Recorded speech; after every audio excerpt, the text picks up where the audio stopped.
రాత్రికాల సమయంలో చనిపోయింది.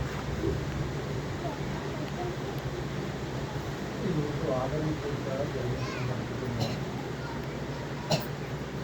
ఎన్నో మరణాలు వస్తున్నాయి. ముఖ్యంగా ఇది వ్యాసలు అస్వస్థతకు గురైన వాళ్ళు, బాగా బలకరమైనటువంటి నీరసంగా బాధపడుతున్న వాళ్ళు, ఎండ తాగి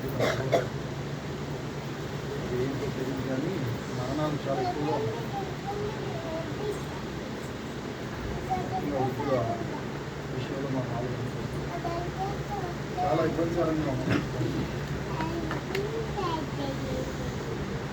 అడిగారు అవాము గారు చాలా ఆరోగ్యంగా అస్వస్థత గురయ్యారు.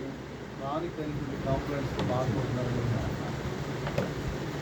వెళ్ళరా దేవుని చిత్తం కాకపోతే ఆయన మీద ఏమి వేసుకోడు కదండి. ఆయన మీద వేసుకుంటాడు ఏమన్నా చిన్నప్పుడు వేసుకుంటాడు కానీ చనిపోయినప్పుడు వేసుకోడు. ఎందుకంటే దేవుడు కదా ఆశ్చర్యకరుడు. అది ఏదో ఒక వంకతో తీసుకెళ్ళిపోతాడు.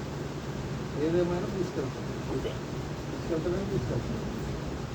లేదండి నన్ను తీసుకెళ్ళలే, నేను బాగా ఇష్టమైన వాళ్ళు ఎవరు ఉన్నారా? ఎవరు బాగా ఇష్టమో ఆమె తీసుకెళ్తాడు. ముందు ఎవరు తీసుకెళ్తాడు? వాళ్ళు తీసుకెళ్తాడు. వాస్తవం ఉంటుంది. విలువ భక్తుల మరణం అంటే ఆయన చాలా విలువైనటువంటి.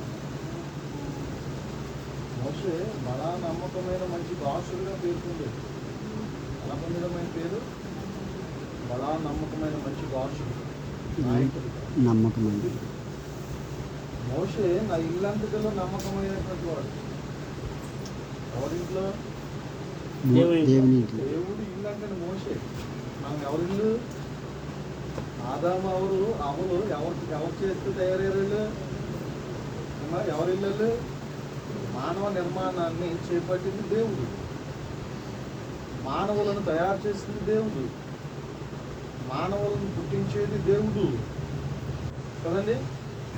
ఆ విధంగా మనుష్య జాతిని సృష్టిస్తూ, భూమిని నిందిస్తూ, అబ్రహాంకి ఇచ్చిన వాగ్దానాన్ని నిందిస్తూ, దేవుని పిల్లలు దేవుని స్తుతించాలన్నట్టు ఆయన ఉద్దేశం. అవునండి కదా? స్తుతించడం అంటే పనే కదండి. అది పనివాడి జీతానికి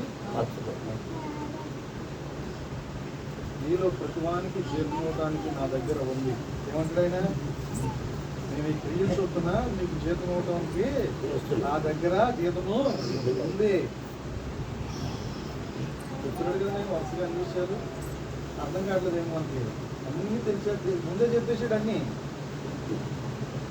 మీ క్రియలు చొప్పున మీలో ప్రతివానికి జీతం ఇవ్వటానికి నా దగ్గర జీతం ఉందా, జీతం ఇస్తున్నాను. ఆ జీతం ఏంటంటే అండి, నిత్య జీవం. ఎవరైనా ఇవ్వగలరు? అది అమ్మా ఎవరైనా ఇవ్వగలరా? ప్రాణ పరిస్థితులు ఆసుపత్రికి వెళ్తే ఆసుపత్రిలో వైద్యం చేసి, లేకపోతే ఆపరేషన్ చేసి, గుండె ఆపరేషన్ చేసి ఏదో చేసి మరలా బ్రతకడానికి అవకాశం ఇస్తారు వైద్యులు. అవకాశం ఇస్తారు కానీ గ్యారెంటీ ఇస్తారా? ఏమన్నా అర్థం చేసుకోండి. వాక్యం బ్రతకడానికి అవకాశం కల్పిస్తారు కానీ కల్పించినటువంటి వైద్యులు ఎంతకాలం బ్రతుకుతారో లెటర్ మీద రాసి కానీ, నోటితో చెప్పు కానీ ఏ ఒక్కరికి హామీ ఇవ్వలేరు.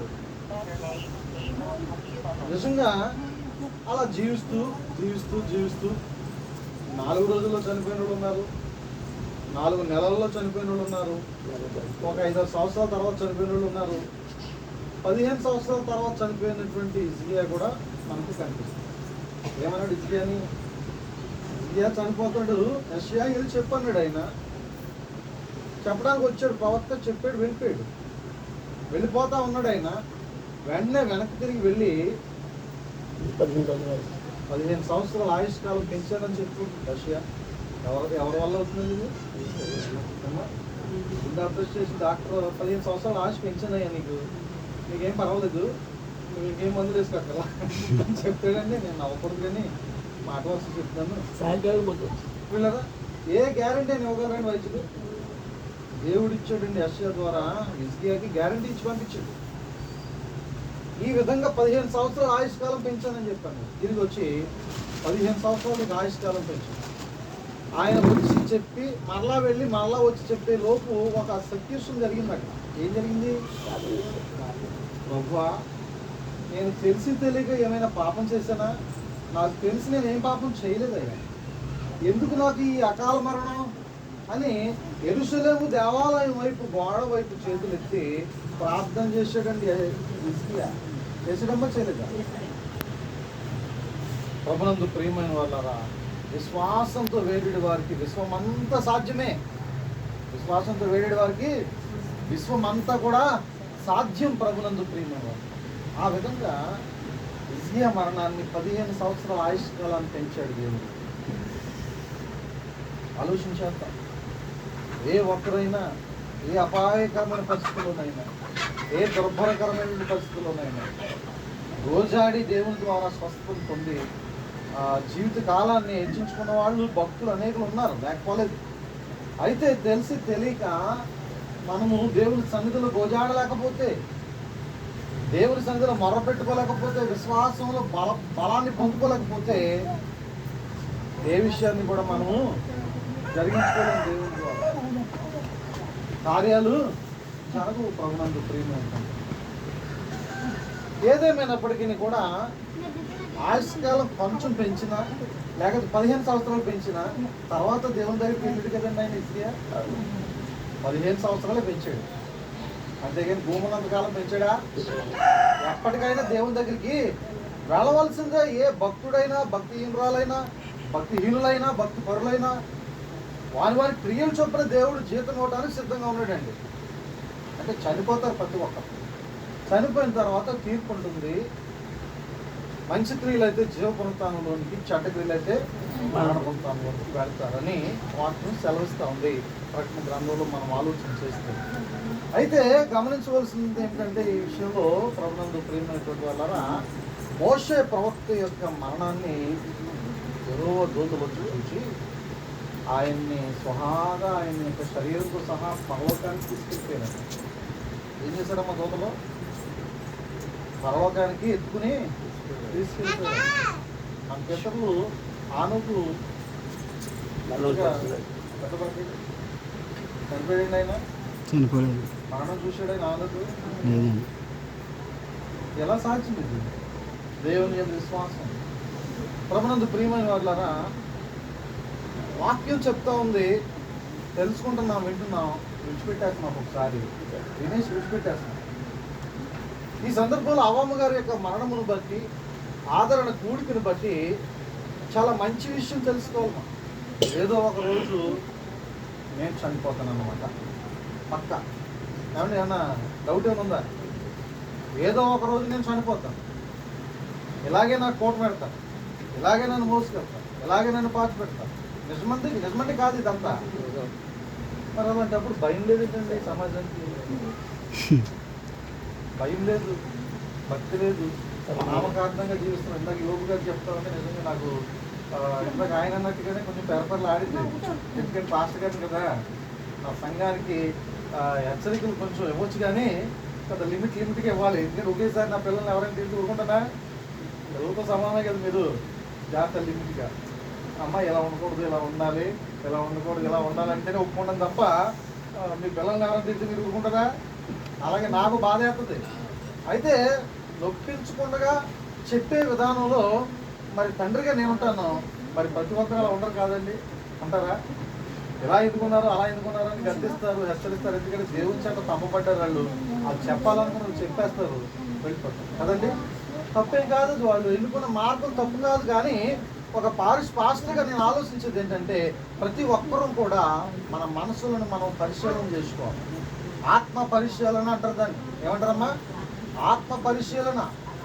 నేను ఏ విధంగా జీవిస్తున్నాను? జీవ మార్గాల్లోనే ప్రయాణం చేస్తున్నానా, మొళ్ళ మార్గాల్లో ప్రయాణం చేస్తున్నాను? నేను వచ్చిన మార్గాన్ని నేను గుర్తిరిగానా? వచ్చిన మార్గాన్ని నేను మర్చిపోయాను. వచ్చిన మార్గాన్ని మర్చిపోతే ఇందాక ఆయన అన్నట్టు ఎక్కడ ఉంటారు వీళ్ళు? చెట్టుకొకరు పొట్టకొకరు అయ్యి గబ్బిలలో ఏలాడుతూ ఉంటారు కదండి. ఏలాడి ఏ ఇంటికి వెళ్ళిపోయి అనవడుకులు వెళ్తావు. ఏ ఇంట్లో ఏ ఇంటికి వెళ్ళిపోయి ఏమేమి కోరికలు కోరుతారో ఆత్మహత్య ఏం లేదు కదా మరి ఉందంటారా? కొప్పర్ గ్రామంలో నేను పనిచేస్తున్నప్పుడు ఒక లెంగ్ టైంలో ఒక సహోదరుడి కుమార్తెని కాస్త గాలి పట్టుకుందని చెప్పాడు. బండి వేసుకుని ఒక చర్చ అయిన తర్వాత ఇంకో చర్చకి వెళ్తాను. ఒక చర్చ అయిన తర్వాత 10కి ఒకటి అయిందండి, 9 గంటలకి చర్చకి వెళ్తాను. అక్కడ అమ్మగారు ఉన్నారు. నేను వెళ్ళి ప్రార్థన అయినా చేసి దీవెనిచ్చి అమ్మగారు తీసుకుని రావాలి. అది షెడ్యూల్ ఫస్ట్ నుంచి అంతేగా. అయితే రింగ్ వచ్చేస్తాను, ఫోను రింగ్ కొట్టేస్తా ఉంది ఫోను. సరిగ్గా వెళ్తున్నాను. సరే స్లో చేద్దాము అనుకోక ముందే బండి స్లోగా మాట్లాడతా. ఎక్కడ అయిందని సరిగ్గా సమాధులు దొడ్డుగా లాగింది. ఎక్కడ ఆగిందమ్మా? సమాధులు దొడ్డుగా లాగింది. వెళ్ళి ఎలా ఉంటుంది ప్రాణం? చెప్పండి, నిజంగా చెప్పండి. ప్రాణం ఎలా ఉంటుంది ఎవరికైనా? భయంగా ఉంటుందండి, ఉండదా?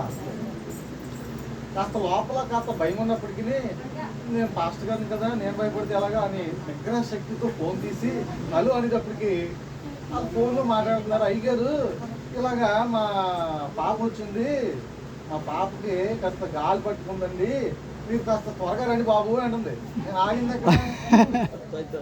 నేను ఆగిందేమో సమాధులు కూడా. వచ్చిన కబురు ఏంటి? నాకు వెంటనే కాస్త గడ్డ కనిపించి అక్కడేమో ప్రార్థన అయిపోతుంది. ప్రార్థన కనీసం దీవునిచ్చన్నా నేను రావాలి. అక్కడ నా కోసం చూస్తారా సంఘం? అమ్మ నేను ఒక హాఫ్ అన్ అవర్లో ఒక గంటలో వస్తాను తల్లి, ఏదో రకం మేనేజ్ చేయండి అని చెప్పేసి నేను ఫోన్ పెట్టేసి వెళ్ళి ప్రార్థన చూసుకుని ఇంటికి వెళ్ళాను. ఆ రాత్రంతా భజనే, రాత్రంతా భజనే. 3 అట్టుకున్నాయి. ఒకటి కాదంట, ఒకటి కాదంటే 3 అంట. అత్తవారింటికి నుంచి 2 అంట, అమ్మగారింటికి 1 అంట. ఏమ్మా ఏం పరిస్థితి అంటే ఏవేవో పెద్ద పెద్ద కోర్టులు కోరుతా ఉంది. సర్లే అమ్మా, మరి ఊళ్ళో ఉన్న అమ్మాయి నువ్వు దగ్గర దానివే కదా, ఏం పరిస్థితి అంటే నా పిల్లల్ని చూపిస్తే నేను వెళ్ళిపోతాను అయ్యారమ్మ. సర్లే అని తీసుకెళ్తే ఆవిడంటే తల్లి చచ్చిపోయిన దెయ్యానికి నేను తల్లి ఏంటంటే బాబు మంచోళ్ళు మీరు, నాకు సమాధానం తీసుకెళ్ళిపోమంటుంది ఆవిడ. అలా కదమ్మా, మేము పిల్లల్ని చూస్తానని వచ్చింది, కాస్త మంచినీళ్ళు తాగేసి వెళ్ళిపోద్ది అంటే ఆ పిల్లల్ని చూడటానికి కానీ వాళ్ళ ఇంటికి వెళ్తానికి కానీ అవకాశం లేక ఏదో చేంజ్ చేసుకుందంట. ఈ కాంపౌండ్లోకి వెళ్ళినప్పటికీ నాకు మంటకి పోతుందని నేను రాలేని పిల్లల్ని తీసుకుని చూసేసి వెళ్ళిపోతాను. బతిమల్తే పంపించింది, చూసేసి దమేలు నడిపోయింది, కూడి వెళ్ళిపోయింది. ఎన్ని ఉన్నాయి? ఇంకా 2 ఉన్నాయి. సర్లే నేను అనుకున్నాను అప్పటికి శుభ్రం ఖాళీ అయిపోయింది అనమాట పాత్ర, ఇంటికి వెళ్ళి అప్పచెప్పేద్దామని చాలా హుందాగా చాలా బడాయిగా నేను వెళ్ళిపోతున్నాను. ఎదురుకాయ వెళ్ళిపోతుంటే వెనకాల ఉన్నవాడు అంటుంది. మళ్ళీ ఏమైందిరా బాబు వెనక్కి చూసేసరికి మళ్ళీ అదే సీన్ పరిగెట్టేస్తుంది. ఆ అంబోతు పరిగెట్టేస్తుందండి. మరి బలం కదా, అందులో 2 ఉన్నాయి. ఇంకా అమ్మ నువ్వు పరిగెడితే మాత్రం బాగోదు, నేను పట్టుకుని తీసుకెళ్తాను. ఏంటి మళ్ళీ వచ్చావు, నువ్వు మాట అన్నారు నిలబడలేదంటే అంటే నీకు మాట ఇచ్చాను నేనయ్యా, ఈవిడ వరకే వెళ్తుందని చెప్పాను మీకు, మేము వెళ్తామని చెప్పలేదు కదా అంది. ఓహో కరెక్టే కదా, మీ లాంగ్వేజ్ కూడా ఇది కూడా లాంగ్వేజ్ కరెక్టే కదా అని చెప్పేసి. మరి మీ పరిస్థితి ఏంటంటే మేము వెళ్ళాం, ఈ నుంచి చంపేస్తాం. అలాగే ఎలా పుడుతుందంటే అది అంతే అంటాం. నీలోకి వచ్చేస్తున్నాను కాసేపు వచ్చే పని ఆ వదిలి నాలోకి వచ్చి మన ఇద్దరం ఇంటికి వెళ్ళిపోదాం, పాతం చేసుకుందాం అన్నాను. అప్పుడు పాతం చేసుకునే రానంది. అమ్మగారు పక్కనే ఉన్నారు 1 గంటకి. అమ్మగారిలోకి వెళ్ళిపోతున్నారు. ఆమెలోకి వెళ్ళిపోతే ఇంకా మంచిది, నాకు వీళ్ళిద్దరు సేవ్ అయిపోతే ఆవిడలోకి వెళ్ళిపోతే నేను తిట్టక్కలేదు కొట్టక్కలేదు, నీకు నువ్వే కాలిపోయి నక్కనికి వెళ్ళిపోతావు, వెళ్ళిపో ఆవిడలోకి అన్నాను. చూసింది అలాగే, అయ్యి బాబా ఆవిడ ఏదో అగ్ని ఉన్నట్టుందని వెళ్ళాలంటుంది. మొత్తం మీద ఇంటికి వెళ్ళి ప్రార్థన చేసిన బాధలు పడితే బహిష్కరించబడ్డ ఆ యొక్క అపవాదం. ఇవన్నీ ఏవో కోరికలతో చనిపోయినటువంటి వారు, ఏవో ఆశలతో చనిపోయినటువంటి వారు, ఏవో ఆలోచనలతో చనిపోయినటువంటి వారు, రక్షణ లేనటువంటి వారు ఏమైపోతారు? ఇలాగే దేవుని నిరీక్షణ కలిగి, దేవుని యందు నమ్మిక కలిగి ప్రభునందు నిద్రించాలండి. మనం అందరం ఎవరినందు నిద్రించాలమ్మా? ప్రభునందు నిద్రించాలి. ప్రభునందు నిద్రించకపోతే నరకంలోకి వెళ్ళిపోతాం. అందుకే చెప్తాను ఈ మాటలు. ప్రభునందు నిద్రించకపోతే, విశ్వాసంతో మనం బ్రతికి జీవించి చనిపోకపోతే ఎక్కడికి వెళ్తామండి? నరకానికి వెళ్ళిపోతాం, నరకంలోకి వెళ్ళిపోతాం. ముందేమో ఇలా అగచాటు అనేకమైనటువంటి ఇబ్బందులు ఎదుర్కొంటాం. కనుక వాక్యం చెప్తా ఉంది, దేవుని పేరిట ప్రతి ఒక్కరూ కూడా మరి నమ్మకంగా దేవుడి పేరుకి వెళ్ళిపోవాలి, పరలోకానికి వెళ్ళిపోవాలి తప్ప మరి ఇహలోకంలో మనం అనేకమైనటువంటి ఇబ్బందులుగా అనేకులను ఇబ్బంది పెట్టే వారంగా మనము ఉండకూడదు. అలా ఉండాలంటే మనం బ్రతికినంత కాలం మంచి క్రియలు చేయాలి.